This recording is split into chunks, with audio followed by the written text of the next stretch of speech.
What's going on? Welcome to QVO Games. My name is Juan. Thank you for being here. I appreciate it so much.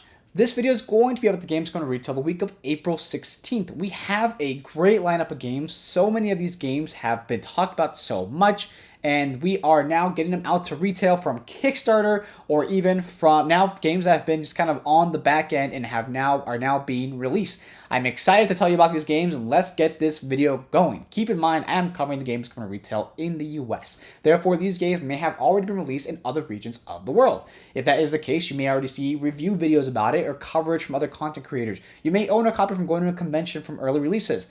Just keep in mind, I'm covering the games coming retail in the US. I usually talk about a global shipping crisis and say the way it might delay games, but I think we're veering away from that, but games may be delayed. And if games are delayed, I will make sure to update you about that delay and the release date of the new game in its respective new video. Let's get these games presented to you. First things first, coming out April 19th is going to be Resist by 25th Century Games. So, Resist is a solo-only board game. And it's a solitaire style game, fast-paced, card-driven solitaire game. And you're going to be taking on the role of the Spanish Marquis, fighting against the French regiment. There's a word they're saying there. I'm not going to use it just because I'm just not too sure how to say it properly. And you're going to be assembling a team of 12 different Marquis, which are represented by a deck of cards. And the game itself, you're going to be trying to conceal the Marquis from the Francos or revealing them to unlock full potential. If you reveal a Marquis, you're not allowed to use them at the end of the game or during the game. The game itself is a solo different game, and I enjoy a game that is primarily just solo. When it has like a solo with like maybe even like a two-player variant, that's fine. But I like it when a game is made primarily solo. It's always great. You pop a cold one, put on like a good Netflix show, and I just play my game on my table while I just watch some TV and just enjoy myself for that night. I really do love a good solo game, and I'm interested in Resist and seeing how it plays and what else it all does, only because I can describe it to you. I can tell you all about it. I can describe it, get excited about the descriptions. But once I play, I'll know how I truly feel, and I feel like that's the case with a lot of us. So I'm going to show you a couple pictures here, and I'm going to go through it. And it looks like, yeah, these are the different troop regiments, the people you're hiding from. I want to show you the game mat that that you can buy separately, only because it's going to give you a general idea of like how the game is set up. And I think so far, even the mat itself looks really nice. I like how this looks. It's not just like a black mat. It has like a good theme to it. It has a theme of the game embedded into it. It looks like it's a quality mat. The thing about mats for me is that they are typically, it's hard to store. Hard to store is when you have too many mats, right? I have too many as it is. I love a good play mat. But when you have too many, where do you store them? And everyone says just buy a storage for them or somewhere to store them. It seems like a lot. I just rather just kind of minimize how many mats I have, but this game looks awesome. Probably does deserve one. Also, the price for the game is $25. That's pretty good. That's pretty good for the price of a card game. It's all cards. It's a card game, $25. I think that's reasonable. And when they add in expansions and such in the future, which they usually, sometimes, I don't know if 21st Century would do this, but usually some games do include that. So, Resist, coming out April 19th by 25th Century Games, a solo game. It's going to be good. Check it out. Coming up next, we are going to be talking about In the Footsteps of Darwin by Hachette Board Games, coming out April 20th. So, this game has had coverage. Oh, I'm sorry, Hachette and Sorry We Are French. I almost forgot to say that, but it's Hachette's they are the distributor, I believe, and then Sorry We Are French published the game. So this game is going to be a game that already has had coverage at Gen Con, so you may have already seen some stuff on it. They have like a lot of great coverage on it already. Some people have talked about like the review from Gen Con and how it's a good game from there. This game is an interesting one. It's considered a light filler game, and you're going to be playing as you're going to be gathering information for Darwin, essentially. And you're doing that by gathering different animals and information. Darwin just went on his world expedition. He's back, and he's missing some information that you're going to help him gather. You're going to be doing that by drafting tiles. And the tiles you draft are going to give you different abilities and scoring potential for the game. And when you do that, there's going to be a little marker or a ship. And the ship is going to around the center of the board, and you're going to find out where or what you can do depending on where that ship lands. And that's going to be where you can collect tiles and such. So a little bit of thinking ahead. There's going to be an example here. That's going to be where you're going to be picking up your tiles from. That is the little ship I was talking about. And it's going to be, like I said, depending on where it goes is where you're going to determine what you can and can't do. Interesting game. The game has had a lot of great reviews already from like Dice Tower and some great content and coverage going on. They consider it a filler game, and for me though, a filler game is a game you can play in like 15 minutes in between another game. This doesn't look like that to me. This doesn't look like a quick filler game. It's considered to be a Euro game, and I don't think it's supposed to be that quick. However, I don't think it's that heavy either. It definitely is a more lighter game. If you enjoy themes like different games like Newton or other games with similar themes like this, you're probably really going to enjoy this. I think the game looks beautiful as it is. The color palette they used and went with on the box cover alone looks awesome. Look how beautiful and gorgeous that looks.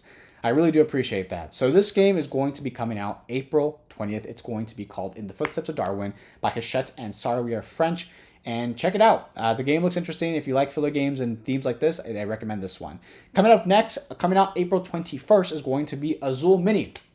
So Azul, if you haven't heard of Azul, it's going to be a game where you're drafting tiles, drafting, not tiles, drafting like chits, and they look like candy. I want to show you that. I actually like the way they look here.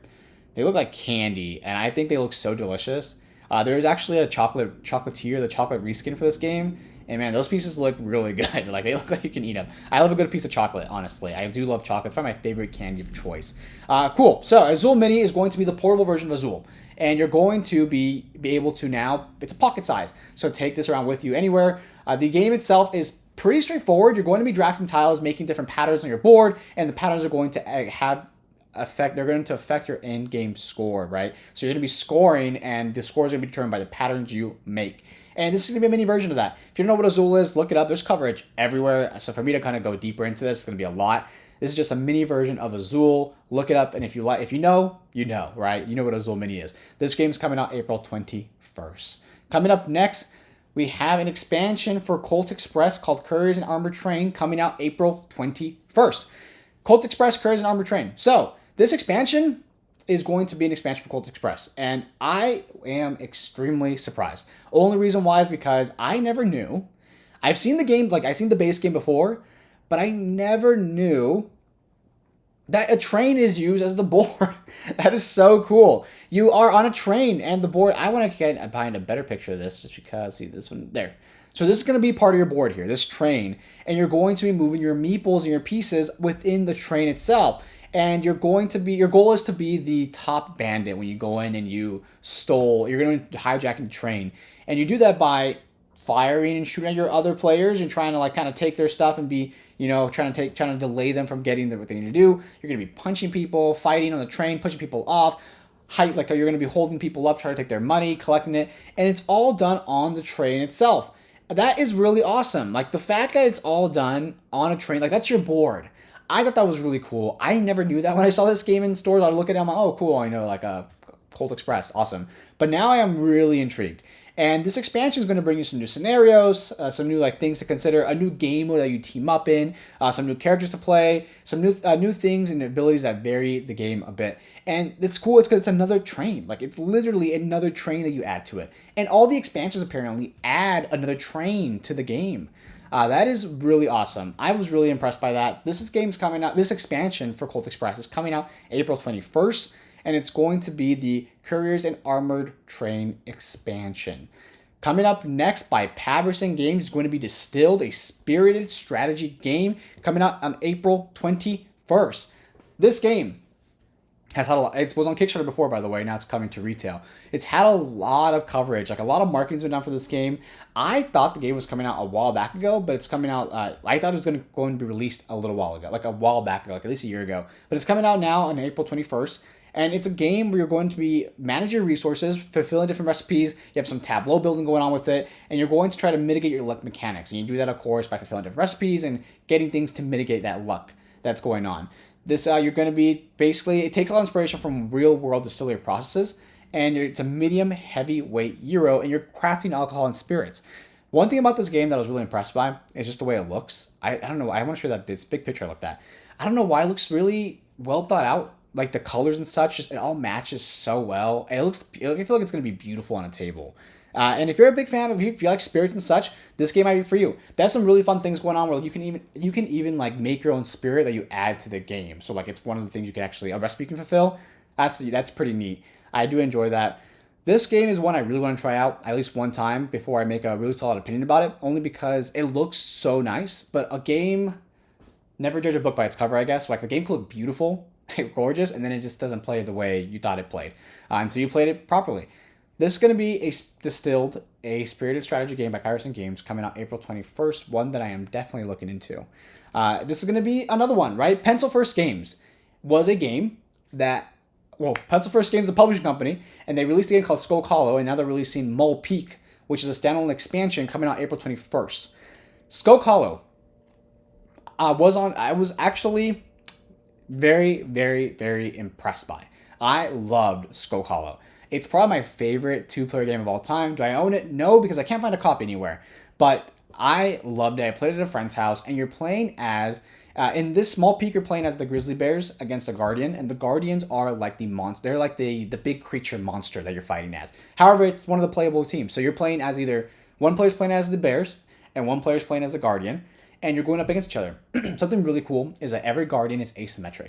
And I had a lot of fun playing as the Guardian, only because they all have so many cool abilities, and there's so much strategy to this game.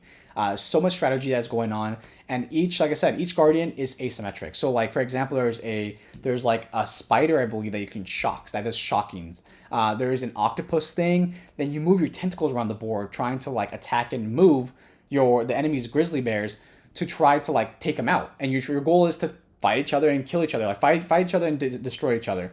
And you do that, the grizzly bears have to like climb the Guardian and damage parts of the Guardian that doesn't allow it to move or do things on it. So, like, for example, like an arm is no longer, like, you can't use that ability that the arm did from your cards, only because the grizzly bears have wiped out your arm. And I haven't played every Guardian, but most of the Guardians I played use ways to heal that and like kind of fix that up. But like the grizzly bears are climbing, like literally like they're jumping and climbing, and you can shake them off or you can shock them off. Depending on the Guardian, it does different things. That was really, really cool. I loved that game. I love this game a lot, and I think Maul Peak, I want to try Maul Peak just because I love Skull Hollow so much. Maul Peak is going to give you some new Guardians, some new Grizzly Bears, some new asymmetry that you have to your game and abilities and such that you play. You play it on a 3x3 grid, and I paused the video here just to show you the picture, and because I can't really find, I can't find another picture of the grid itself, but here it is, and it's going to have the locations. The locations, I don't know if they added in this game, but they really don't matter too much, the sections. However, what it does matter is your positioning on those sections, because some abilities say you can only attack this way, or attack one space over, or do certain things on this space or a space away from you. So this, the grid itself is, I think the game is incredible. It was an awesome game. I really enjoyed this game. Like, I was really impressed. Like I said, it's probably my favorite two-player game currently. And it's also super simple to bring out and play. Maul Peak is going to give you some Guardians, some new asymmetry, and it's a standalone expansion. Also, something really cool about this is that you're adding a 2 to 4 player game. So it's a new game mode. I loved it already at 2 players. I want to give it a shot at 4 and see how that goes exactly. I'm really, really curious. This is going to be Maul Peak by Pencil First Games, coming out April 21st. Next game that's taking the board game world by storm, coming out April 21st by Inside Up Games, Earth. A tableau builder, supposed to be the new Terraforming Mars, the new Ark Nova. That has been said so many times about so many games. Oh, it's going to be the better Terraforming Mars. I played this game over the weekend. I have a copy, and the game is fun. The art is beautiful. Like, it's a gorgeous game. Actually, do I have it up? I don't think I have it up. Actually, I do. It's on this corner. But I did play the game, and it's gorgeous. It's a really gorgeous game. It's in person. It really impressed me as well, and it definitely lived up to the hype. Is it better than Terraforming Mars and Ark Nova? I can't tell you. I really liked. I haven't played Terraforming Mars. I played Ark Nova, but not enough to really make a solid opinion about if I think the game is or isn't better than this game. I just gotta tell you that I enjoyed my experience with Earth. I really enjoyed it. In the game itself, you're trying to build a tableau, and the tableau is going to be an engine of sorts, and the engine's going to activate from top left card to the bottom right. It goes top left to the bottom right, left to right. And these cards are going to have different abilities and such. And the cards are going to either make you, give you an extra soil to buy new cards in the future, depending on the action you do. They're going to give you the cards are going to allow you to build up sprouts, which are going to help you do different actions as well, or even have some growth going and get some canopies set up, which are going to be looked at right here. Canopy, sprouts, the 16 by 4x4 grid. And the game is, I like the game. It has great art, and also something that's really trendy right now in the board game world is having cards with names, like explanations or like some type of learning or teaching on the card about what you're looking at. That's something I really love about games, is when the game not just has like for example, like nature games, has like Wingspan does this, and has a card and has a picture, a really cool graph, a really cool picture, a really beautiful picture of like nature. Then it explains the bottom what you're looking at, or a cool fun fact. And Earth does that with all of its cards. I was really impressed by the game. Is it my favorite game of all time? Hard to say, but I really enjoyed the game a lot. I really liked it, and it's a game I definitely think you should check out. Just at least one time, play one time, find out what the hype's about. If you don't like Euro games or you don't like engine building games, this game is pretty light. It's nothing too crazy, and there's nothing too crazy. This is a player board, by the way. Nothing too crazy to really think about that it's going to be complicated. There definitely is a lot of strategy and a lot to think about, but it's easy to pick up. And once you play once or twice, you'll understand what's going on and what you're doing. This is going to be Earth by Inside Up Games. I definitely think you check this one out. Beautiful game. They did a great job, and I think it should definitely at least a little more praise. Well, it's getting enough praise, but it's not. I don't think people are taking it as like the Terraform Mars killer, the Ark Nova killer. It's just a fun game. It's a cool game. Check it out. Play it. Coming out April 21st. Coming up next is going to be one that's Marvel Zombies by Command, and coming out April 21st. This game made like a lot of money on Kickstarter. Like it's like I think over $1 million. So now it's coming to retail. If you like Zombicide games, you might like this one, only because in this game it's a little different. I actually got rid of one of my Zombicide games in replacement of this. This is going to come in. I got the all in because I wanted all the content. I love comic books, love superheroes, love Marvel. And if you follow the channel a little more, a couple games, I do a series called Games Leaving the Collection, and Zombicide Black Plague left. Only because this came in, and I decided I don't need to have 7 different Zombicide games. So I decided to pick up Marvel Zombies will be my Zombicide game until they release another superhero version of this. And then I'll have that one as well. But Marvel Zombies is going to be it. And the game itself, you're playing a scenario, and you're throwing dice depending on the abilities you have and what you're doing. And your goal is to get through the scenario, but you're playing as the zombies. And you're playing as like the superhero zombies from, if you haven't heard of like What If, on Disney Plus, the show, that like kind of has an episode where you have the zombies who are doing their thing. You're playing as them essentially, and you're going through doing the scenario, having a goal to do and finish off. You're throwing dice. You're playing as the zombies. If you don't like playing as like the evil guy, because I guess you technically are evil, you're eating people, which in that world might not be good. You might be the good guy. Hard to say. But you're going to be eating people, throwing dice, getting abilities and such. I like the game. I thought Zombicide is a fun game. This replaced Zombicide for me only because I like Marvel, I like superheroes, and I don't think I should have 8 different Zombicides in my collection just because just play this one. And there's a bunch of other games to play as well. If you like Zombicide, this game's going to be a fun one, but definitely consider the fact you're playing as zombies. In the future, they'll have expansions that switch it over from like you can play as the main superheroes, the non-zombie superheroes, and then against the zombies. This game's coming out April 21st by Command Games, Marvel Zombies. Thank you for watching the video. And if you made it this far, I appreciate that. Watching the whole video all the way through helps the channel a lot, helps us grow. I would love to hear what games you picked up, and what games you picked up recently, and if some of these games you have purchased, or if you're going to purchase some of these games, what's interesting to you out of this list? I'd love to hear it. I love talking games and talking to you guys. I appreciate it a lot. Every time you can comment, it's awesome just kind of get into the comment section, just chat, and have like a good conversation. Thank you for watching the video. Have a good one.